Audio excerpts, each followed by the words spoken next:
2024 ishlab chiqarilgan Geely avtomashinasi kelib qoldi. Ko'ryapsiz, bu Germaniyaning varianti, Volvoning varianti.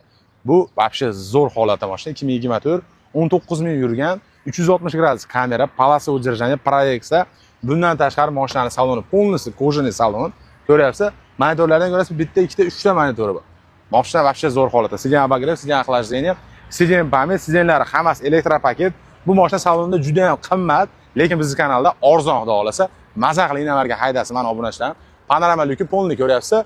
Bundan tashqari undan ham qiziqarli joyi 60 ta benzin quysangiz, bu motori gibrid motor 1050 km yuradi mashina. 19 ming yurgan yangi mashina. Qadrdonimiz uyda turib, yenilmagani uchun sotilyapti ekan. Mashina 2024-25-yildan men ishni boshlangan. 19 ming yurgan, tiniq holatda zapaskalar ham tayyorda turibdi. Salonda ofitsialni shot spravka kitoblariga hamma yo'q turibdi, garantiyada turgan mashina.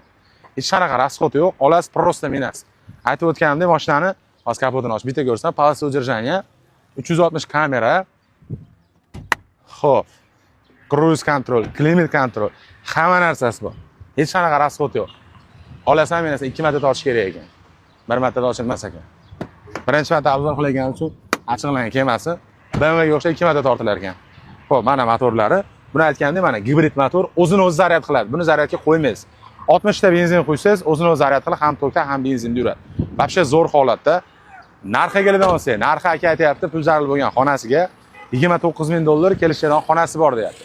Like bosib video tarqating, telefon nomerlari turibdi. Aloqaga chiqib, bemalol ko'rgan kelaverasizlar.